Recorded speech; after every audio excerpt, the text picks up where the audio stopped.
Now you're about to have an excellent conversation with our chipset manufacturers who are part of our Purple Foundation initiative.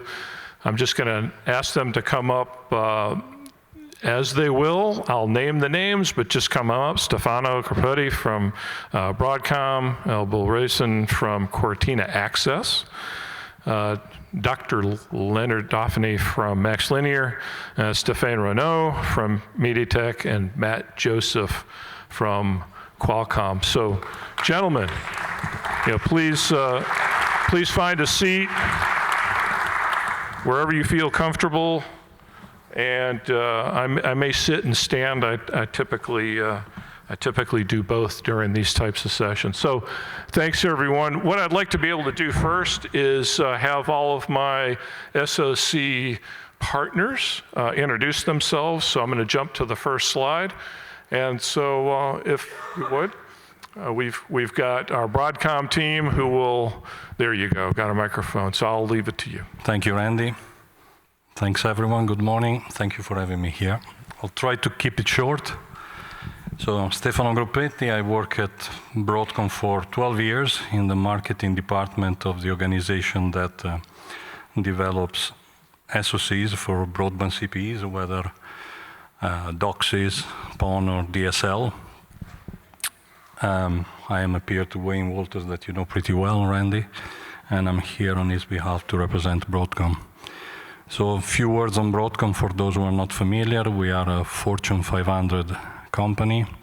For many years, we've been a classic semiconductor company with product groups, different family of products. Now we have a sizable infrastructure software business as a result of several acquisitions that we've done in the last years.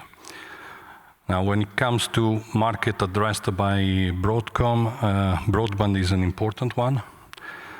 We have built over the years a strong reputation of high-quality, innovative products, and addressing, again, the broadband CPE market. We have joined back Purple at the beginning of the year. We are regularly participating in forums, trying to bring our contribution. So it's a journey for us, and we are happy to have undertaken it. Thank you, Stefano.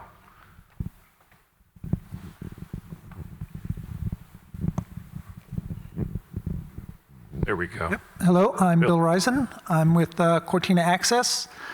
Thank you for inviting me back. Cortina is in the SoC business on the CPE side, both the access and the gateway technology. We are involved in some of the demos and products that you've seen and heard talked about here. Very good. Thanks, Bill. Len? Hi, everyone. Again, Len Dauphinee. So my day job is at MaxLinear, even though I'm heavily involved in Purple. But the other thing I just want to point out is that Purple is a technology focal point for MaxLinear. All the work that we do, my day job is working on silicon engineering. I lead the engineering teams for silicon development, for PON, for DOCSIS, for Wi-Fi, all the technologies that we use. And Purple is the focal point for that. So that's where it all comes together for us. We work with all the other teams to bring those together. And we also have our reference platform as part of the Purple platform to demonstrate all those technologies. And that's where it all comes together for us. Yeah, thanks, Len. Hello, everyone. So I am Stephane Renaud. I work in product marketing in broadband for European operator. So MediaTek, we are a leading supplier of silicon for different market verticals. We enable more than 2 billion CP devices every year. Headquarters in Taiwan. A lot of you may know the group through our consumer electronic activity with a large footprint in smartphones, laptops, Chromebooks. We're also present in automotive, but what I'm focusing on more specifically is broadband. And obviously, we have a large footprint here as well, growing significantly. Around 3 axes that are 5G, Wi-Fi, and fiber. And obviously, Purple is instrumental in making sure we can offer to our customer the same value proposition and the same feature sets across those different platforms. Thank you. Thank you, Stephane. Matt? Hi, I'm Mathew Joseph. I'm a director of product management at Qualcomm with a focus on broadband gateways, CPU solutions. Now, I've been with Qualcomm for almost 20 years now, first in an engineering role and now in product management.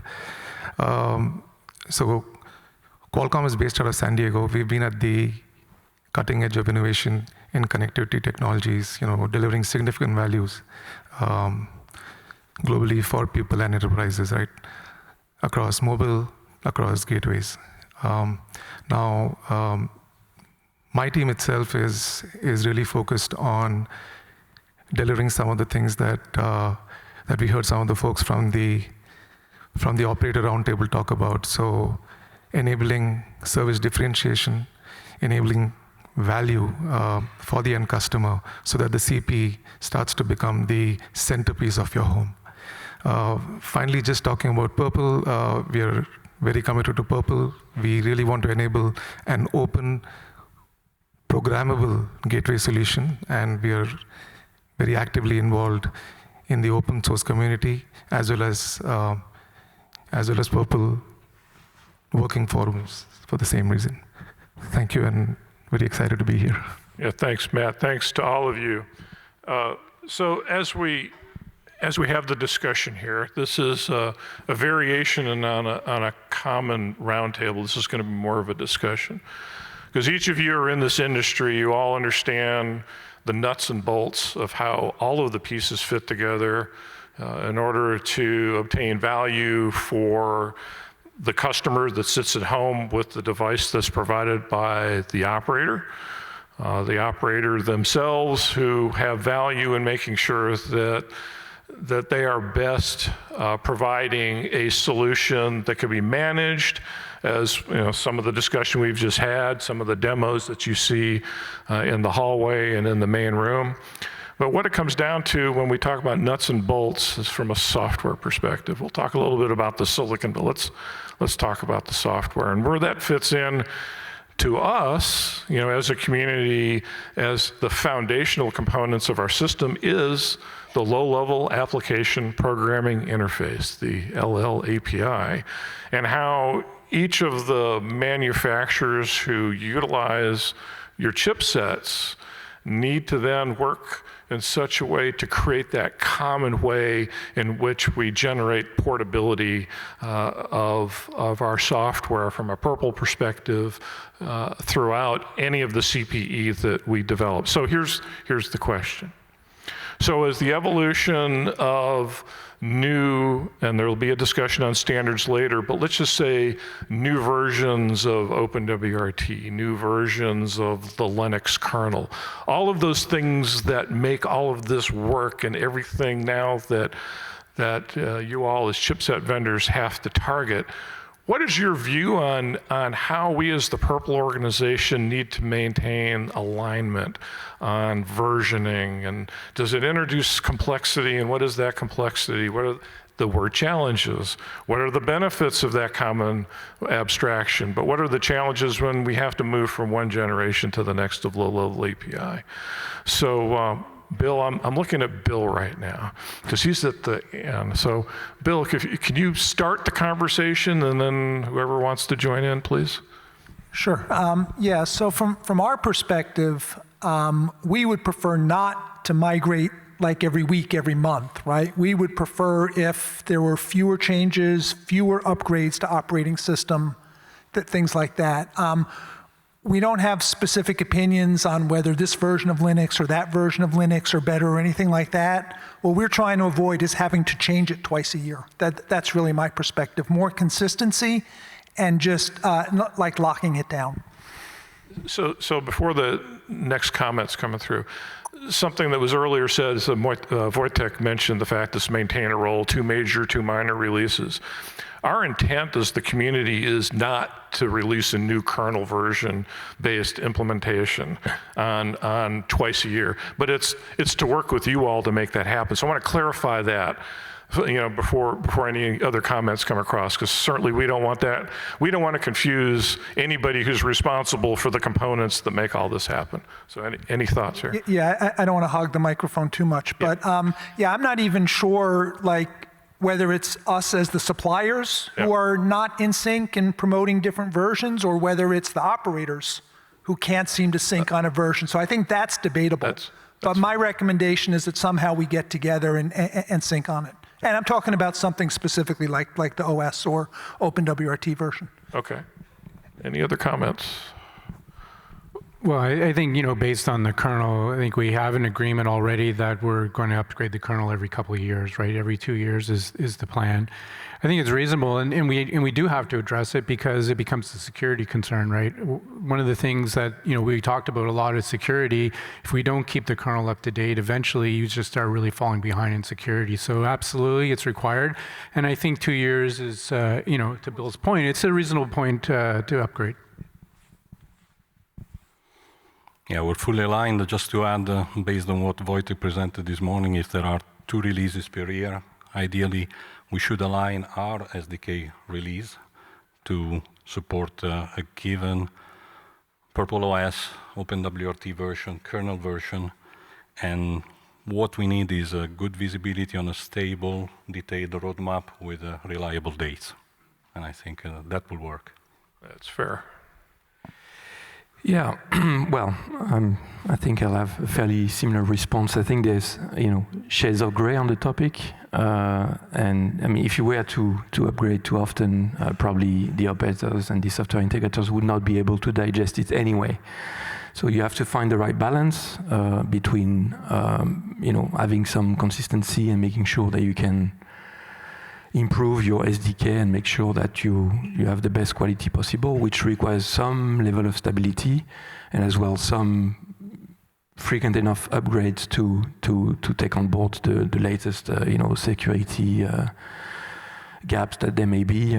So anyway, that's what we're doing, and we actually ourselves, MediaTek, for Broadband, in the process of making a major kernel OpenWRT upgrade to get on a very recent branch to make sure that you can get access to the latest, greatest security and open source drivers.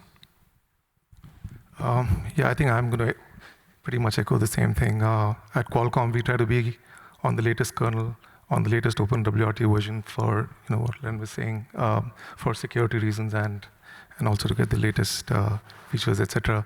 But I would say that we are trying, the fewer releases they are, it's easier. At Qualcomm, we are definitely trying to align with Purple's evolution for kernel upgrades as well as for OpenWRT upgrades. Yeah, and thanks. And the summary, a lot of what we talked about here was security. I think I heard that from almost maybe all of you, but the fact is there are dependencies. If there's security, let's just call it security defects. I mean, for sure, those need to be addressed, whether or not it's a bug release or whether or not it's something critical we need to consider for the next release.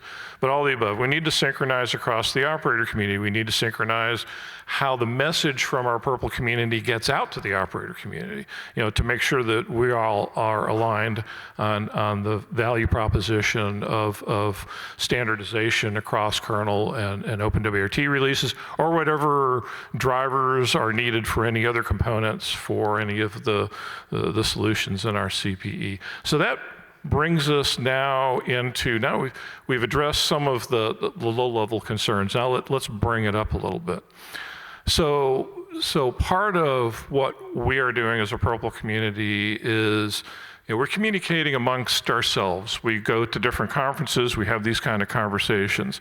Some of those conversations are related specifically to Purple, and I just recently went to an SCTE conference where I was asked to speak specifically on Purple. And then there's other representatives from other organizations. There's the RDK community. Interestingly enough, I sat next to someone who is very, let's just say, entwined with their implementation of RDK. But what we both came to the conclusion is we need to sit down in the same room and figure out, where we can work collaboratively. And my question then to the panel is knowing that each of you are working on multiple aspects of middleware implementations, what is your view then from a chipset perspective, how we can be better aligned across ourselves, across other organizations, without feeling like there's an enemy across the street? Because we need to make sure we can work together. It helps you all, it helps the entire generic operator community. So Matt, do you have any thoughts on this? So I'll just start by saying that I think, as an SoC vendor and somebody who enables connectivity technologies, we really want to enable our partners. So you're right, we do work on different middlewares. But at the same time, I would say, we fully understand once again, AT&T and, Orange were talking about standardization, and, Purple brings that. We are totally committed to that. At the same time, I think if there's leverage for low-level APIs for features like mesh across platforms, I think it will bring, faster time to market, lower cost, and, leverage for testing, certification, etc. across the different middlewares. I think your question initially was about convergence between Purple and RDK, right? Is that? It's mostly how we can work collaboratively together. Is there a path? Am I totally off base from even bringing up the topic? Because it always seems we get into these conversations where it's RDK or Purple. But for example, before you may raise your comment, so Oscar raised the point that they're an RDK community, and they're utilizing the lifecycle management component of Purple in conjunction with their implementation of RDK. So my question then is, deeper down in the stack, is there something we should be doing differently to have that better open line communication? Or is this the responsibility of the chipset vendor to make all that happen? Well, yeah, I would tend to return the question, but no. The fact is, okay, if we look, at a higher level, let's face it. If both alliances exist, there's also reasons that are not technical at all, right? They're quite strategic, and SoC vendors don't really have a play in that game, if I may. And quite frankly, as far as we are concerned, we're doing both. We have to do both, and I'm pretty sure that the gentleman next door would have the same answer.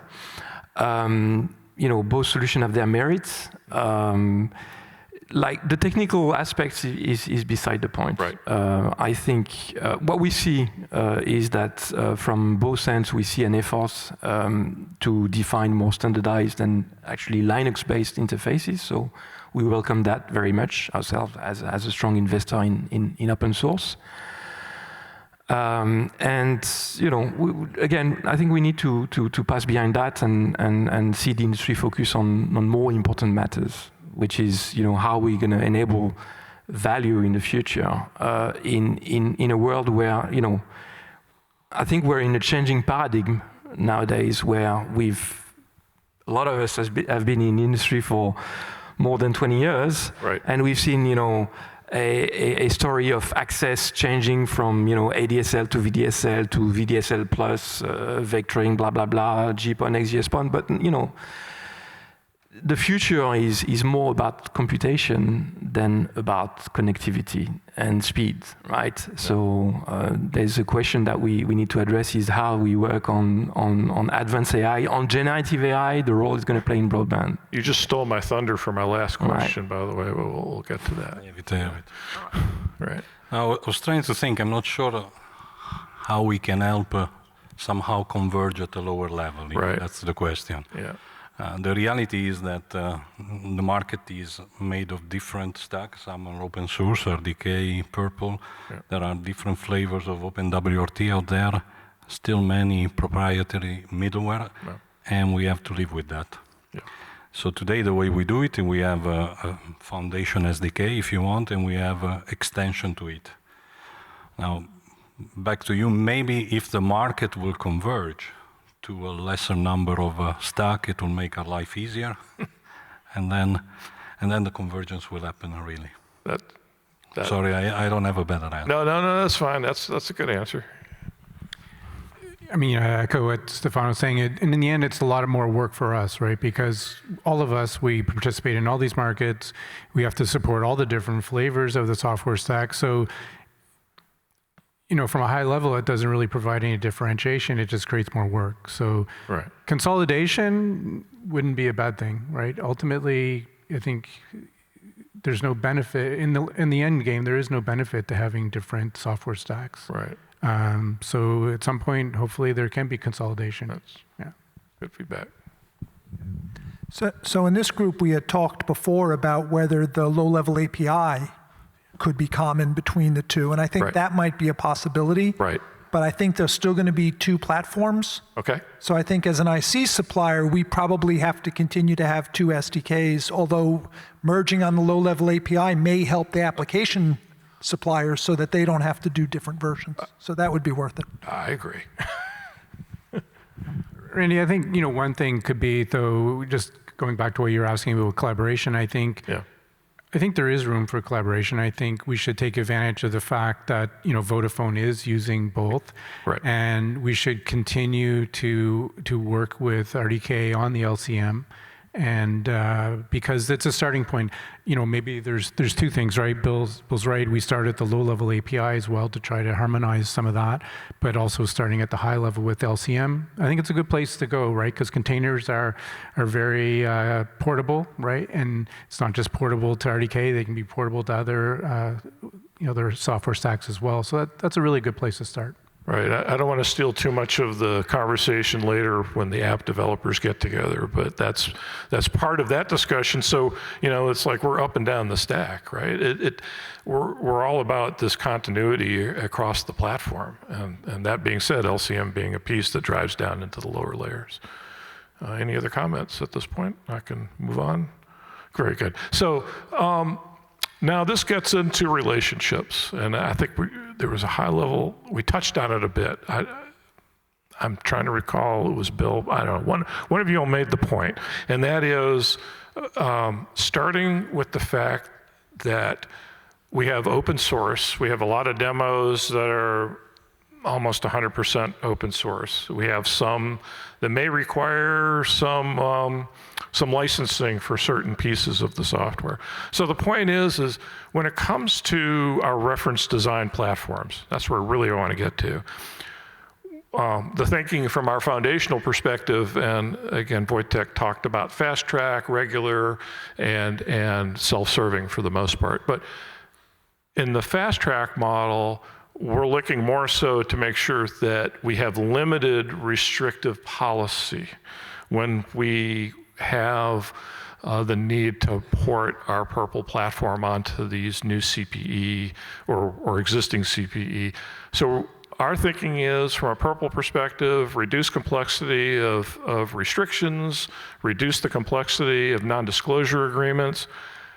We all have different views on this, but how can we get to the point where within prpl we can figure out a way so we can build on whatever platform that you all support from a chipset level, and whatever manufacturer is building on that chipset, we can then have a fast track, or we can have a regular platform with limited scope on NDA requirements and IPR. So I'm just going to throw it up there. If someone has a comment, I'm going to let someone make their comment. Sure. Yeah, I can start. So on that, we're fully on board. Actually, again, MediaTek is a long-time investor in open source. Right. And we have a lot of upstreaming to the kernel. As a matter of fact, today you can build a Wi-Fi 7 router from MediaTek with 0 license with us, fully open source, based on OpenWRT. So we're certainly looking to make further progress and making sure that also apply as much as possible to the Purple Foundation. Now there's some details that needs to be, taken care of. In particular, we obviously, like again, anyone else in the industry, want to make sure that some of our critical IP remain protected and proprietary around modems, whether it's 5G, fiber. But then again, when it comes to building a router with a one interface LAN, wireless LAN, and switching and acceleration in the middle, all of that is open source at MediaTek. Yeah, so and that's a good point. Something you mentioned about something that might be proprietary. We don't object to something that's considered a vendor module. We just need to make sure that if there is a component that requires access, that there might be such a way where even with a vendor module or without, just to reduce the complexity if there's a need from this community's perspective to make that available under some limited agreements, just so we can move our projects forward no matter who they are. So anyways, just thank you for that comment about some specifics. So I think from a Qualcomm perspective, we were one of the earliest adopters of open source. Right. We've had multiple generations of Wi-Fi drivers upstreamed, and currently we've got a couple of fast track platforms. So we had the Wi-Fi 6 Haze, and now we have the Wi-Fi 7 Freedom platform. Once again, we're fully committed to Purple Mesh and other initiatives and upstreaming that. And I would say, as a follow-up on 5G with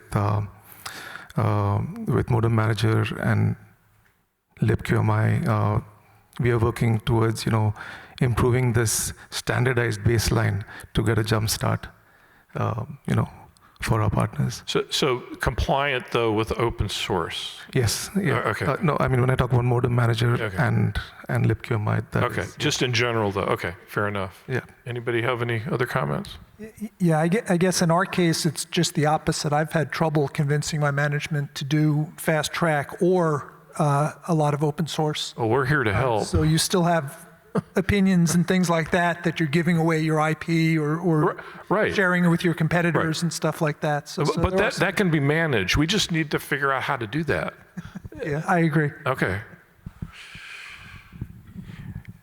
Well, like Mathew said, MaxLinear with their fast track platform, we're already managing it today. Can it be better? Can we improve? Absolutely. But I think we have a path forward at least, and we're able to work with the partners and make sure that everybody has access to the development platforms and can do the development on the platforms today. So just to conclude, I don't think Broadcom is on the reference platform yet, so there's no hiding. I know it is a regular topic of discussion. I think there will be a session in this week, on Thursday. So right now we're focusing on executing the Purple project with our strategic customers, and I'm not ruling out that this will happen in the future. But one thing I would like to say is that, and many in this audience know, we have a track record of agreements that allow people to work on our software with dozens of companies, and whether it's sharing agreement or simply one-to-one, I don't think this has ever been a major hurdle for people to develop code on our platforms. And that's fair enough. And it's getting to the point where, as Bill pointed out, if we can figure out how to balance across all of our Purple membership to figure out some standard way that could be accepted by any of the chipset vendors in conjunction with whoever's manufacturing a reference platform, whoever it may be. But again, it's a lot of work that needs to be put into it. I think we're doing better. We're getting closer, and everyone that's sitting here is participating at some level with product related to Purple. So we have made great strides in the past 5 years since I've been working on this to show that improvement. So I want to thank you all for those discussions and understanding. So I want to ask a question, and Livy, you're going to have to help me with time and cut me off at the appropriate. Okay. So I want to get to the point on the implications of generative AI when it comes to more than just the software components, but the design of the chipsets themselves. I know that's getting down into different worlds, but is there a view on both using generative AI based on whatever you have in your product lineup, and then how that fits into the manufacturing process, and then ultimately shorter time to market, because we see roadmaps that are like, oh, 2 years out. We're not going to see that because it takes so much engineering and reference time to build these. But from a Purple community perspective, with the advancement in silicon design, and the advancement of the software components, maybe generative AI to help in terms of instituting implementation of our low-level API based on whatever the technology is that's evolving. Anyways, the general question is, fill in the blank. How does AI fit into your world as a SoC vendor? Okay, maybe I'll start. And I think there could not have been a better time for this, because just this morning we just announced our first Wi-Fi 7 networking AI platform. So this has a AI co-processor. It's got transformative AI for AI on the edge. These are to run generative AI applications. This may be for smart home surveillance, it might be for automation, it might be for energy savings. But our partners can bring their models, their use cases, and use our co-processor, which is like a 40 TOPS NPU to run their generative AI. Just to finish up, we're actually on the second generation of modem AI. So we already have capabilities in the 5G modem to improve coverage and like data speeds for like indoor edge cell kind of scenarios, which are very common. So we've already had that, and today we've taken our next step towards generative AI, which I think that we all have to. Yeah, that's the future, anyways. Yeah, so Randy, I'm glad that you actually asked the question mentioning specifically generative AI, because for us I think it's important to make a difference between Gen AI and AI. Okay, as a matter of fact, we have to acknowledge there's a bit of AI washing happening at the moment in the industry. A lot of investment. Everyone who has an algorithm to sell saying, oh, I've got AI. So, okay, let's be fair. Okay, there's a lot of AI that exists today, which has value, by the way. Okay, and we've seen a lot of examples of things around quality of experience, security, firewalling, device identification. All that has great value for operators and is being deployed on many platforms, but it does not require necessarily a lot. I mean, let's say a huge amount of specific features or dedicated architecture in the device and in the chipset. Okay, a lot of it in traditional AI can be done with the CPU computation that we have in the existing products. Okay, you might want to do a bit more locally versus the cloud, so you want a bit more CPU, but it's not transformational. What is transformational is generative AI, and we believe that's what's going to make the smart home really smart, intelligent actually home. And from that perspective, we're still at prehistory. Like, I mean, I was here 15 years ago, we were talking about smart home already, how to turn light bulbs on and off, and things haven't changed that much. So it is really important to that the industry grasps the value that's here.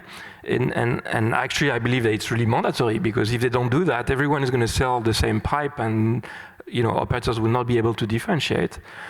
And that's when you go to generative AI that you can enable really groundbreaking services in terms of what you can do in the home, And then it does require some significant upgrades in the architecture of the product, also in the silicon.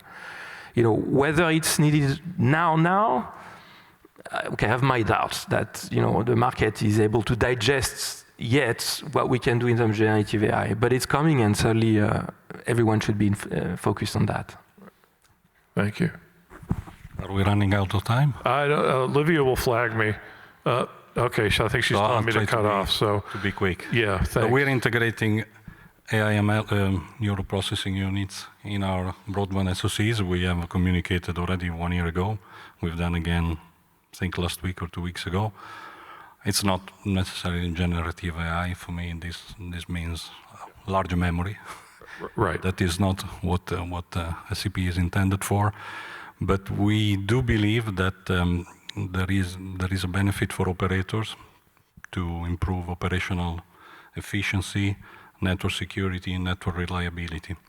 And by doing it at the edge of the network, there is a saving on latency, saving on cloud storage cost, bandwidth. And I think also talking about power efficiency, and it's something we discussed, there is a possibility for AI/ML to learn the habits of a given customer and therefore be used for power optimization. Thank you. At user level. Sorry. I would just say, going off of what Stephane's already said, we are at this prehistory, phase right now, and it may not make sense to integrate all this together today. In that, like some operators do a two-box solution, right, where they have a WAN, an ONT type box, and then they have a Wi-Fi router that's separate. And the reason they make that choice is because those technologies mature at different rates.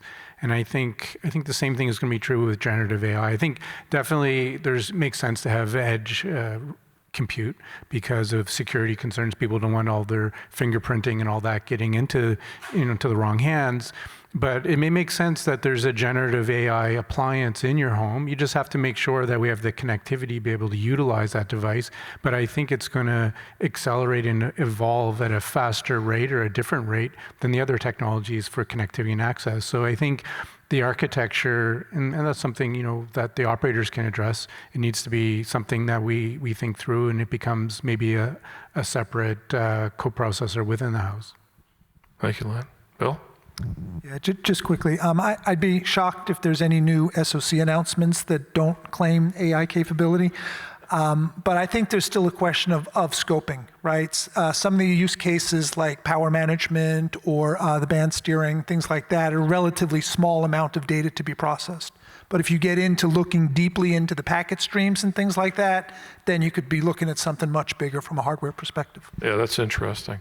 So I want to thank each of you for participating today. I think it was a lively conversation. I mean, a little bit different, but I wanted to make sure that at least this audience knows that the SoC vendors are engaged with various aspects of Purple, looking into the future, looking at standardization, looking at ways maybe we can bring ourselves together with other communities. So anyways, again, thank you, gentlemen. Appreciate your time. Have a great day and the rest of the meeting.